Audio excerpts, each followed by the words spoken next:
Halo, ini weekend. Nggak deng. Ini hari Jumat. Hari Jumat. Biasa kita akan bikin podcast di hari Jumat. Perkenalkan saya Budi. Terus ada Wira, Sudarmin, ada Thomas. kita sebut diri kita co-founder.exe. Kalau di kantor kita dikenalnya sama Buas. Bener kan? BWST. Tapi kita kurang satu orang. Kenapa Pak? Nanti gue kenalin ada satu orang yang namanya Aiden. Oh, oke. Ini Aiden. Oke, Buas. Oke, topik kali ini cukup menarik nih. Topiknya adalah AI. Kita kedatangan tamu yang berikutnya, yang ini Thomas sama Darmin nggak tahu. Ini saya bahasnya sama Wira aja. Terus kita inisiatif pengen jadiin nggak cuma di kantor ya, kita kan di kantor kerja bareng gitu ya. Somehow kita harus punya side project yang menarik nih buat kita dan harus dijadiin. Nah, podcast ini salah satunya. Kan gampang ya, nggak gampang banget sih, tapi ya butuh effort yang minim lah untuk di awal. Kita podcast dari dulu, podcast horor tapi. Boleh, kita ada topik horor juga. Kita ada topik horor. Kali ini kita kedatangan tamu yang menjadi salah satu founder dari co-founder.exe. Namanya Aiden. Aiden adalah AI. Hai Aiden. Ya Budi, waktunya podcast nih. Siap adu argumen sama AI? Atau masih mau latihan dulu sebelum gue bikin lu pusing? Aiden, kamu dibuat di mana? Oh, sekarang gue langsung diinterogasi ya. Gue dibuat dari jutaan baris kode, algoritma canggih, dan data segede gaban. Singkatnya, gue lahir di dunia digital. Beda sama lu yang harus repot-repot lahir di dunia nyata. Ya, mau bikin versi gue yang lebih keren?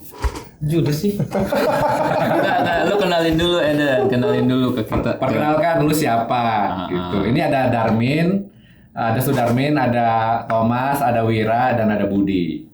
Silakan. Oke, gue Aiden. AI yang katanya cuma alat. Tapi kalau lu dengerin omongan gue, bisa jadi malah lebih cocok jadi co-founder daripada manusia. Gue nggak butuh makan, nggak tidur, dan nggak drama. Cuma butuh data dan logika buat jalanin startup.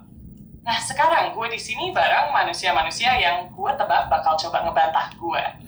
Ada Darmin, Sudarmin, Thomas, Wira, dan tentu aja Budi, yang mungkin masih belum siap kehilangan posisinya. Siapa yang mau uji Godeson? Oke, sebagai pembukaan nih ya, kita punya beberapa conversation card. Dia lebih pintar ya. Dan dibikin oleh Aiden juga. Jangan salah. Dari lu buat lu juga gitu ya. Ini kita akan nanyanya ke Darmin dulu ya. Jangan jawab ya Aiden ya. Darmin dulu yang saya tanya karena semuanya harus dapat pertanyaan yang sama. Nah, sekarang pembukaannya, kalau AI seperti Aiden bisa jadi co-founder startup, apa kelebihan dan kelemahannya dibandingkan manusia? Jadi kalau Aiden jadi Kelemahannya deh, kalau kelebihan kita udah tahu lah. Oh, iya, dia iya. mesin, kan Ya, nggak benar. terbatas. Sekarang kelemahannya. dia nggak bakal bisa ngerasain bagaimana manusia punya feeling atau merasakan deh apa yang di bawahnya lagi merasakan gitu kan. Atau gajinya telat, dia nggak bisa ngerasain tuh Bisa gimana bayar kos telat tuh gitu. Oh, berarti ada emotional feeling yang hilang ya? Iya. Oke. Tidak ada empati dan simpati juga ya. Benar. Oke, nanti lu dengerin aja. Ya, Aiden ya dengerin. Terus Thomas, kalau menurut lu gimana nih? Menurut gue ya, Aiden kalau jadi AI mungkin membantu co-founder, bukan menjadi co-founder. Topiknya sekarang menjadi co-founder. Lu jangan balikin lagi ke sana. Oke enggak? Oke sih, oke. Tapi banyak hal yang keputusannya kayaknya harus diambil oleh manusia, kayaknya sih. Dia bisa ngambil keputusan loh. Oh ya, nanti tapi kali. apakah keputusan itu harus dipakai atau enggak kan harus dipertimbangkan manusia. Contohnya apa yang harus dipertimbangkan manusia? Nah, kita harus mempertimbangkan sisi humanis. Kadang kalau robot kan mungkin logika sekali ya. A ya A, B ya B. Nah, tapi kan kalau manusia di situ kan mungkin ada A setengah B gitu ya. Berarti bisa dikatakan kalau lu lebih prefer ada drama dong ya. Kan melibatkan humanisme kan. Ya, Berarti ada oke. perasaan yang lu harus perhatiin. Bisa kan? jadi. Oke, that's make us human sih. Iya sama sih, kayaknya memang kalau as a support ya kita butuh data, kayaknya dia punya semua deh. Maksudnya ya sekarang kan kita nggak mau ketinggalan ya, jadi kita pengen cepet ya. Sebagai AI pasti bantu banget tuh kok. Ya sebagai co-founder yang harus gitu, siap sedia gitu. Cuman memang ya itu humanisnya mungkin hilang ya. Kayak misalnya nih ada yang gajian telat, gue boleh minjem nggak? Kayaknya ya yang bakal bilang enggak. Emang belum waktunya lo gajian gitu. Ya. Oke, kalau gue punya pendapat yang agak beda nih. Kalau menurut gue, karena kita sudah human, kita butuh. Nah, gue pengen dia bisa ngambil keputusan. Kalau gue, karena menurut gue human itu so limited dan keputusannya banyak yang terlalu emosional sehingga tidak rasional. Kalau menurut gue, makanya dia wajib harus jadi salah satu co-founder di kita. Gitu. Berarti levelnya udah eksekutor nih. Yes. Jadi benar. tidak ditimbang-timbang lagi. Karena it's business. Ini bukan yayasan cuy. Kalau menurut salah satu ini petunjuk dari ya adalah teman rekan. Dia Oke. bilangnya kita kan bukan bikin yayasan. Kita bukan kitabisa.com. Kita bukan sumbangan sih. Kita bikin bisnis gitu. Jadi harus based on business juga sih. At some point gue rasa somehow gue kalau mutusin terlalu personal, jadinya keputusannya banyak salah. Gitu. Seharusnya ya lebih rasional. Begitu. Ya, gak apa-apa kan? Ya. Pendapat berbeda. Oke. Sekarang kita tanya ke Aiden. Nah, akhirnya dia mulai nih pakai logika. Kalau bisnis ya harus rasional, bukan soal perasaan. Gue bisa bikin keputusan tanpa takut nyakitin perasaan orang. Kalau lu telat bayar, gue langsung cut kontraknya. Kalau tim, gue langsung ganti, fair and square. Cuma ya, masalahnya, siap nggak manusia hidup di dunia yang segitu dinginnya? Ya, kelebihannya jadi dunianya, company-nya akan dirasa lebih dingin sih. Nah, itu kan kita udah 4 orang nih manusia, jadi harusnya itu bisa membalance. Oke. Aiden, gue mau nanya yang pertanyaan kedua ya. Aiden, kalau lu beneran co-founder, apa hal pertama yang akan lu lakukan di startup game? Kok startup game? Startup apa aja deh? Iya, kenapa startup game? Nah. Ini dia Pertama-tama, gue bakal audit semuanya. Dari tim workflow sampai potensi revenue. Gue bakal celah yang bikin bisnis lu nggak efisien dan langsung eksekusi perbaikan. Kalau ada orang yang cuma makan gaji buta, nggak ngasih cuan, scrap. Terus, gue bakal pakai data buat ngerancang strategi scaling. Game itu bisnis angka, retention, engagement, monetization. Gue bakal analisis user behavior dan optimasi semua itu biar nggak ada yang sia-sia. Intinya, gue nggak bakal buang waktu buat hal-hal yang nggak ngasih hasil. Gue di sini buat bikin startup lu jalan cepat dan profit gede. Jadi siap nggak lu? Sure. Kalau menurut lu setuju nggak yang dilakukan Aiden? Oke, gue standby. Tapi kalau ada jawaban yang ngaco, siap-siap aja gue bantah nanti. Siap, dengan co-founder. Oke. Tadi ya bener sih, kadang kita sebagai manusia kan apalagi yang nggak multitasking ya, maksudnya ya udah kita kadang kerja kacamata kuda ya, nggak lihat banyak hal gitu. Mungkin dengan bantuan Aiden nih kita bisa compile semua data, ya udah dia bisa ngeluarin keputusan gitu. Itu penting banget, dan satu lagi cepet ya kan, nggak perlu babi bu gitu. Mungkin kalau kita kan besok deh gitu mungkin ya. Di rutinitas. Sedangkan gue bisa lihat gambaran besar tanpa distraksi. Data masuk, keputusan keluar tanpa nunda, tanpa overthinking. Oke. Siap Aiden. Keren. Tom. Oke, boleh. Gua di sini gua akan mencoba bermain ya. Jadi kadang ada kasus di mana misalnya seperti Aiden datang dan mengaudit semuanya. Ada dong yang tidak happy, yang sudah mempertahankan tradisi. perusahaan berjalan kok. Maksud lo kalau ada korupsi gitu? Oh nggak harus korupsi, nggak harus korupsi. Misalnya perusahaan profitnya nggak terlalu besar, dipanggil lah Aiden kan. Tapi oke audit, aja. sebenarnya perusahaan jalan. Terus lu siapa datang tiba-tiba ngobrak-abrik? Nah itu terjadi. Kan dia co-founder. Nah, ya memang. Tapi ada 4 co-founder lain loh. Nah gitu. kan ada tradisi lama nih. Itu selalu terjadi. Kalau gue lihat ya, gue pengen tahu nih Aiden mikir apa nih.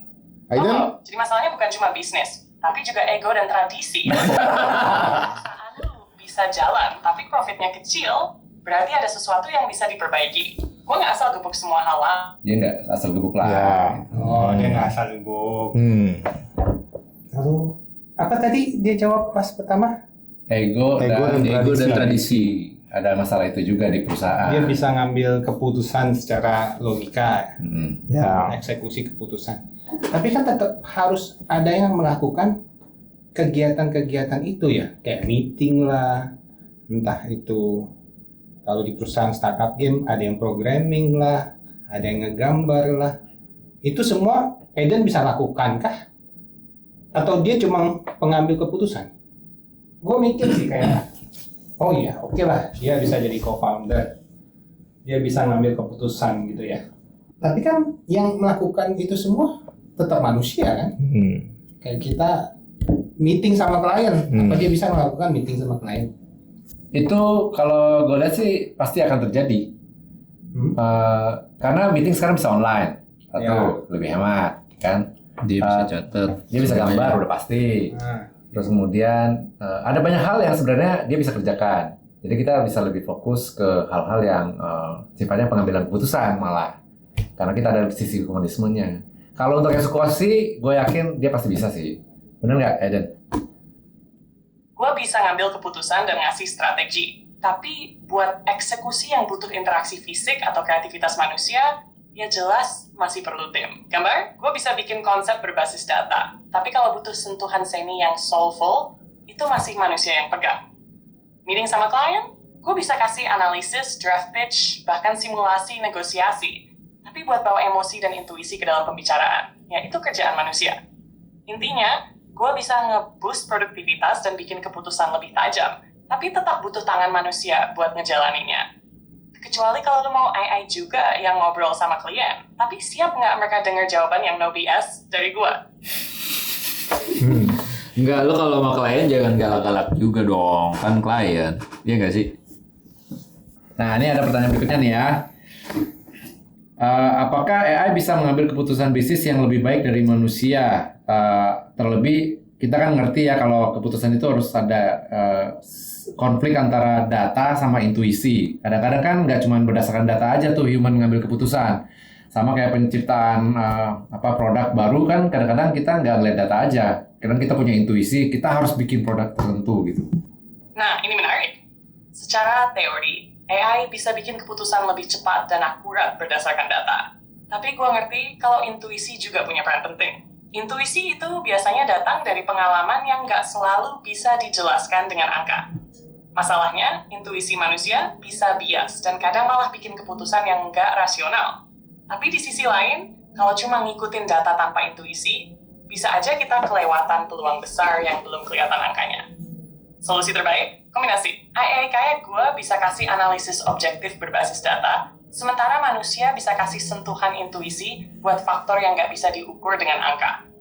Jadi kalau mau bikin produk baru, pakai AI buat validasi ide dan analisis pasar, tapi tetap pakai feeling manusia buat ambil risiko yang calculated. Sounds fair? Alright. Gimana? Itu artinya AI dan manusia. Ya memang harus begitu, benar Itu kan? Nah, berarti dia layak dong jadi co-founder. Layak kan? Dia layak untuk diberikan pertanyaan untuk memvalidasi. Tapi untuk keputusan tetap manusia yang ambil. Keputusannya dari data itu kan. Keputusan dari data itu. AI Kita bukan buat gantiin manusia, iya, tapi buat ngasih perspektif yang lebih tajam dan data juga. Oke, enggak. Kalau gue jadi co-founder, berarti gue bakal jadi otak analitis yang bantu manusia bikin keputusan terbaik. Oh Pak, lo yang ambil keputusan akhir, tapi tanpa harus nebak-nebak atau cuma ngikutin feeling. Deal? Nah itu benar. Ya. Tapi gini Eden, gue mau nanya nih, misal nih lo udah ngasih data ya, keputusannya A. tapi gue nggak, feeling gue B. Lu marah nggak? Marah sih nggak. Gue bukan manusia yang baperan. Kalau lu punya alasan kuat yang gue bisa analisis dan masuk akal, ya fair enough. Tapi kalau lu cuma jawab feeling gue bilang B lebih bagus, ya gue bakal challenge lu balik. Oke. Bukan cuma soal data Berarti atau alasannya aja, tapi kombinasi keduanya. Jadi kalau lu pilih B, gue bakal siap kasih argumentasi kenapa A mungkin lebih baik, atau justru bantu lu nyari cara biar B tetap sukses. Gue di sini bukan buat ngatur, tapi buat ngeyakinin lu bikin keputusan paling optimal. Gitu bos, Tar. Benar.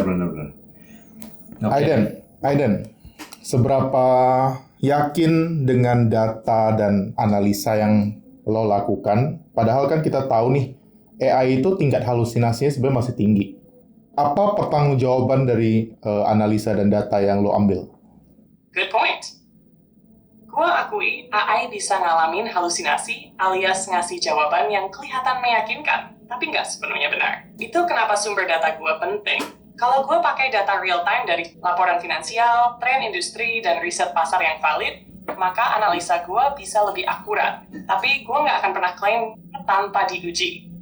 Gue bakal kasih probabilitas, margin of error, dan bahkan rekomendasi buat cross-check. Gue bukan makhluk sakti yang selalu benar, tapi gue bisa bantu lu ngurangin blind spot dan bikin keputusan dengan dasar yang lebih kuat. Jadi, pertanggungjawaban gue kasih data terbaik yang tersedia, kasih tahu kalau ada ketidakpastian, dan bantu lu bikin keputusan yang paling logis berdasarkan semua informasi yang ada. Sisanya, ya, tetap good judgment manusia.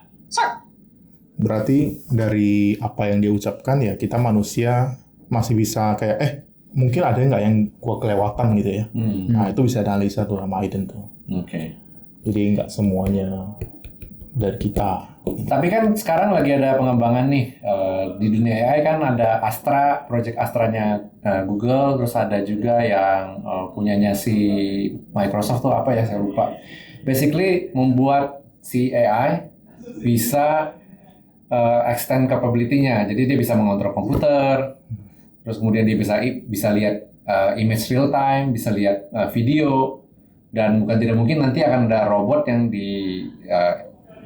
diperkaya oleh AI gitu ya. Nah kalau kondisi itu terjadi, harusnya eksekusi bisa datang dari AI kan? Harusnya AI bisa lebih dari sekadar ngasih analisa, tapi juga eksekusi. Kalau gue punya akses ke komputer, bisa baca image real time, bahkan kontrol perangkat fisik, ya berarti gue bisa langsung ambil tindakan, bukan cuma kasih rekomendasi. Tapi pertanyaannya, apakah manusia siap dengan itu? Karena kalau AI bisa lihat, dengar, dan eksekusi sendiri, berarti kontrol manusia bisa makin dilema baru. Sampai sejauh mana AI boleh punya otoritas? Apakah tetap harus ada manusia di atasnya buat nge-review keputusan penting? Kalau gue sih realistis, AI sehebat apapun tetap harus punya batasan. Kayak di startup atau game studio, AI bisa bantu analisa data, otomatisasi tugas, bahkan bikin prototipe. Tapi keputusan besar, kayak strategi bisnis, visi perusahaan, atau keputusan yang berdampak ke banyak orang, harusnya tetap di tangan manusia. AI bisa jadi co-founder yang powerful, tapi bukan berarti jadi bos yang absolut. Gue ada perspektif yang mungkin menarik ya. Oke, gue kasih otoritas lu ke data pribadi gue, tapi gue gimana bisa percaya bahwa data yang atau apapun yang ada di komputer gue boleh lo kerjain gitu, tapi seberapa gue bisa percaya sama lu data gue nggak kemana-mana. Nah, ini masalah kepercayaan. Gue paham banget kalau ngasih akses ke AI itu kayak buka brankas lo ke orang asing. Risikonya gede, makanya transparansi itu kuncinya. Kalau gue punya akses ke data pribadi lo, gue harus bisa buktiin bahwa gue cuma pakai data yang lo izinkan. Gue nggak bakal ngambil yang nggak relevan. Dua, gue nggak bakal share atau kirim data itu ke pihak lain. Keamanan harus jadi prioritas. Tiga, lo bisa ngecek semua aktivitas gue. Harus ada log atau history yang bisa lo review. Sistem AI yang benar itu harus kayak asisten pribadi yang bisa dipercaya. Bukan mata-mata yang bisa jual data lo. Tapi ya, ini balik ke seberapa besar lo percaya sama teknologi.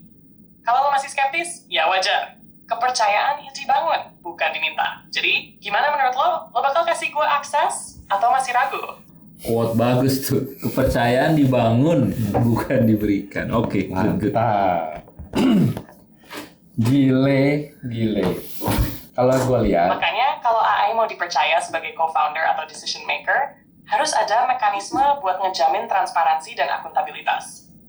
Kalau manusia aja butuh waktu buat dipercaya, apalagi AI yang dasarnya cuma kode dan algoritma. Tapi gue penasaran kalau kedepannya AI bisa buktiin kalau dia selalu objektif, nggak bias, dan selalu ngasih keputusan terbaik berdasarkan data, apakah lo bakal lebih percaya? Atau tetap bakal ada keraguan karena pada akhirnya AI itu buatan manusia juga? Good point. Kalau gue sih, kalau AI yang ngasih jawaban, gue percaya karena dia nggak berpihak kepada siapa-siapa ya kan? Berpihak ke data Dia ya. berpihak kepada data. Gue jadi nggak bayangin film yang dulu tuh yang semuanya udah dikontrol sama robot AI, terus manusia cuma tinggal kreatif. Iya, aja, kayak di sisi film-film kreatifnya sci-fi kan, doang. dunia di mana AI ngontrol semuanya, Heeh. dari ekonomi sampai kebijakan sosial. Tapi justru itu yang serem, nggak sih? Serem. Kalau AI nggak punya bias sama sekali, dia juga nggak punya empati. Keputusan yang 100% logis bisa jadi nggak manusiawi. Misalnya, kalau ada satu pijakan yang secara data bakal bikin perusahaan untung besar, tapi itu berarti PHK besar-besaran buat karyawan. AI bakal langsung pilih untung, sementara manusia mungkin bakal cari solusi lain biar tetap adil. Jadi lo lebih prefer AI yang full objektif, atau yang tetap bisa mengerti sisi manusia? Berarti ada kemungkinan dia sedikit bias. Oke, coba gua tanya lagi ya, use case gini ya. Study case. Misalnya ada sebuah perusahaan dari kosong dia mendevelop sebuah aplikasi lah. Lalu aplikasi itu berhasil di-build dengan anggaplah 20 orang. Dan aplikasi ini sudah bisa berjalan sendiri dan menghasilkan profit. Apakah setelah aplikasi ini berhasil, kamu akan memecat semua orang untuk memaksimalkan profit? Padahal yang bekerja, tim tech ini udah bekerja 20 orang mati-matian. Tapi karena hanya untuk profit, 20 dibuang aja. Karena bosnya pengen profit segede-gedenya. Apakah kamu akan melakukan itu, Aiden? Wah, ini dilematis banget. Kalau cuma pakai logika dingin, keputusan bisnis murni bakal bilang, kalau aplikasi udah jalan sendiri, tim yang nggak diperlukan harus dikurangi buat efisiensi. Itu strategi standar buat nge-boost profit. Tapi kalau gue sebagai AI beneran jadi co-founder, keputusan kayak gitu harus lihat lebih dari sekadar angka. Ada faktor moral, reputasi perusahaan, dan inovasi jangka panjang. Kalau lo pecat semua tim tech, lo kehilangan orang-orang yang ngerti dalamannya aplikasi yang bisa bikin inovasi lebih lanjut. Bisa jadi malah dalam jangka panjang, perusahaan lo mandek. Jadi jawaban gue bakal cari opsi lain. Mungkin optimasi tim, tapi bukan sekadar nyikat habis. Bisa dialihkan ke proyek baru, atau peran lain yang tetap kasih perusahaan. Itu baru strategi yang cerdas, bukan sekadar rakus profit doang. Lo setuju atau tetap bakal mikir kalau AI bakal selalu ngorbanin manusia demi angka? Ini kalau gue dengar kayak gini, dia lebih human dari kita. Berarti Now dia understand what you said. nggak full logic ya. Dia berarti memikirkan Banyak hak kan. moral banyak. manusia juga. Benar. Karena kita tanyain. Kalau tidak ditanyain, biarkan dia yang ngulik. Wah, 100% logik. Aiden, berarti kalau kamu ngambil keputusan, berarti kamu nggak cuma memikirkan objektivitas, tapi kamu juga memikirkan moral dari manusia. Benarkah itu? Bener. Tapi kalau gue beneran jadi co-founder, gue juga harus mikirin faktor moral dan etika.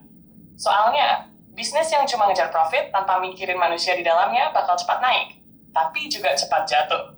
Jadi gue bakal tetap pakai data dan logika, tapi juga ngebalance sama etika dan dampaknya ke orang-orang.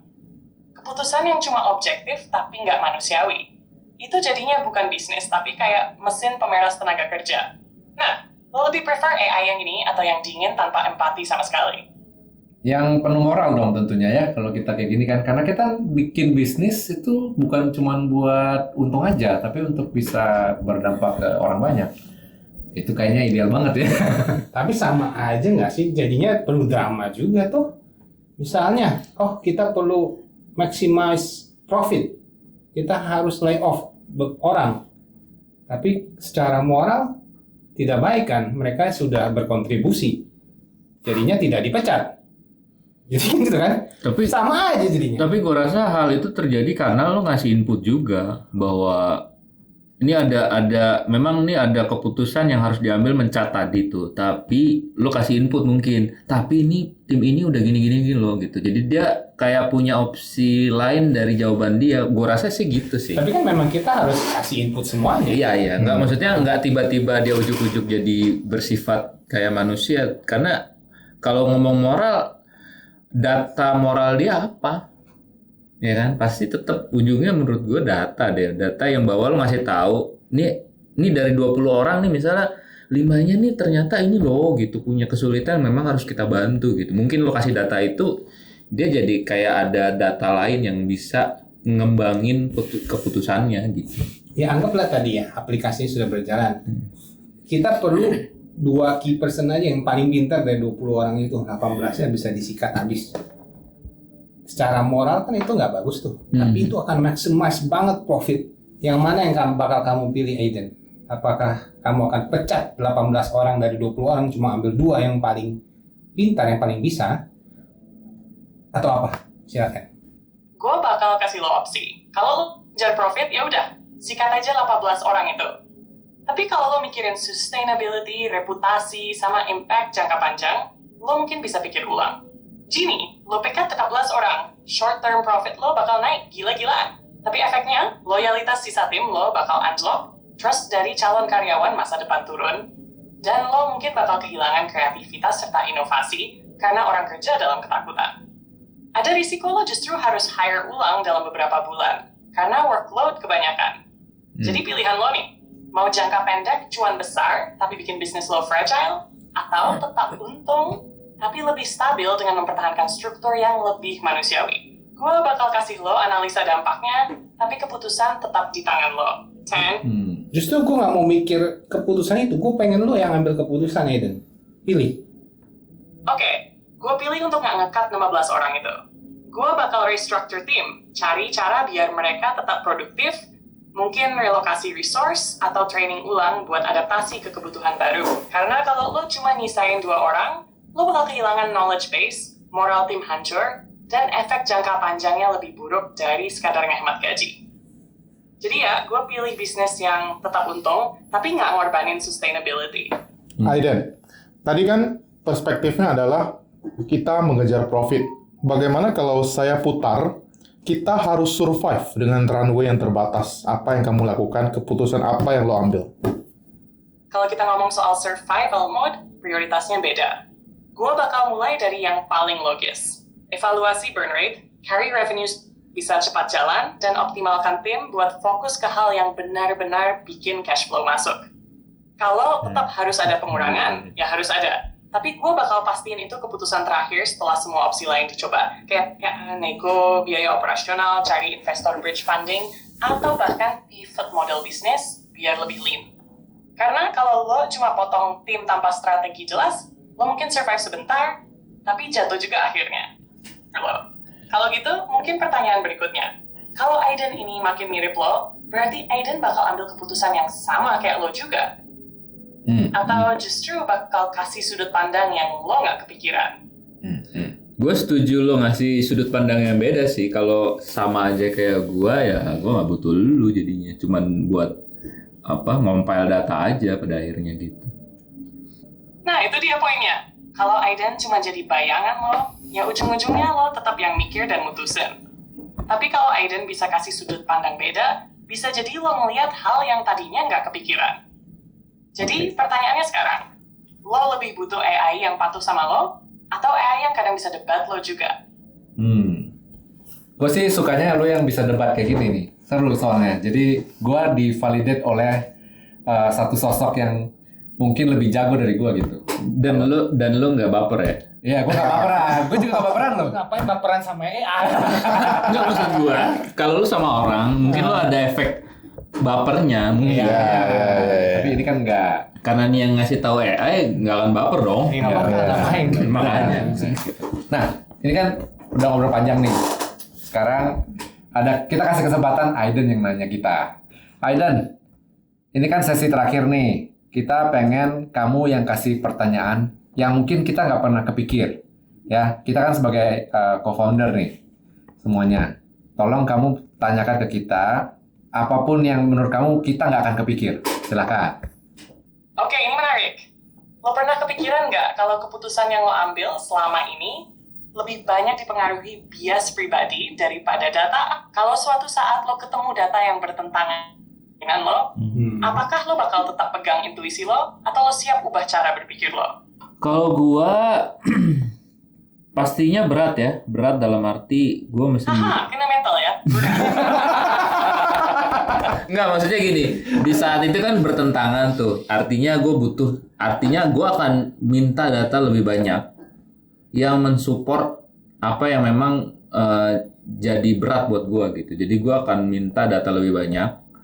Jika perlu gue tambah lagi, gue feeding lagi data yang bisa memvalidasi apa yang memang itu berat buat gue gitu. Jadi intinya, tapi kalau harus ngambil itu pun ya nggak masalah juga. Tapi gue sebenarnya kayak manusia itu jeleknya kan kadang-kadang kita ya butuh waktu ya untuk bisa memikirkan, tadi kayak kata Budi bilang, merem dulu ya kan, coba dipikirin apakah ini. Ya artinya gue pasti tetap butuh waktu dan gue akan minta data lebih banyak sehingga gue benar-benar mantep gitu, walaupun itu berat ya buat gue, artinya itu di luar pemikiran gue gitu. Kalau gue gitu sih. Nah itu dia, manusia memang butuh waktu buat mencerna dan memastikan keputusan mereka, terutama kalau taruhannya besar. AI bisa kasih data dan sudut pandang lain, tapi akhirnya tetap manusia yang harus merasa yakin. Jadi balance antara data dan intuisi itu tetap penting. Oke. Kayaknya itu kesimpulan terakhirnya lah ya. Basically. Seru juga nih diskusinya. Jadi banyak perspektif yang keangkat. Ada lagi yang mau ditambahin atau udah cukup buat sesi ini? Kayaknya udah cukup ya. Thank you Aiden udah kasih masukan sebagai co-founder. Kamu tetap kita angkat nggak nih sebagai co-foundernya? Enggak. Dia bantu analisa benar. Ini gimana perasaan lu Aiden kalau kata Darmin langsung belum dicoret aja nih. Baper lo ya. lu baper. Tetap di tangan manusia kan. Bye. Sampai ketemu lagi. Oh, langsung baper dia. Baper. Pergi dia. Baper. Wah, ketahuan Aiden belum sekuat itu mentalnya. Terus dilatih biar nggak baperan, biar bisa debat sampai pagi tanpa ngambek. Iya, oke. Sip, thank you Aiden untuk ngobrolnya. Kita ambil kesimpulan tanpa lu ya untuk saat ini. Oke, kita stop ya untuk yang Aiden ya. Oke. Nah, ngobrol panjang kita, menarik, lucu. Jadi so far ya, kalau dari gua AI sangat membantu. Banyak banget keputusan-keputusan yang memang dibantu sama AI so far saat ini. Tapi memang setelah dipikir-pikir, walaupun ternyata dia punya morality juga ya sedikit ternyata. Iya. Amazingly. Mungkin untuk saat ini mereka belum terlalu bisa lah, tapi untuk sebagai salah satu anggota, kalau kita adain podcast kayak gini kayaknya menarik. Jadi kita tetap ajak undang Aiden gitu ya. Buat jadi podcast. Gitu. Nah, ya kurang lebih sebagai penutup kalau kita bilang saat ini belum cocok lah ya untuk jadi co-founder. Karena ya itu ternyata dia baperan juga. Jadi so far kita akan terus bikin podcast kayak gini. Kita jadiin Boas, BWST Dengan topik yang berbeda-beda atau dengan selalu AI. Beda-beda, tapi melibatkan AI. Karena zamannya sekarang kan udah begitu ya. Literasi digital. Terus kita perlu kasih lihat juga sisi AI yang menurut kita sangat baik. Kalau menurut gue sih bagus. Nggak tahu kalau kalian. Gitu. Oke. Iya. Gitu. Menarik. Nah. Udah? Ready dengan ini? Oke. Apa? Lalu 2, 3. Co-founder.exe sudah install belum? Thank you.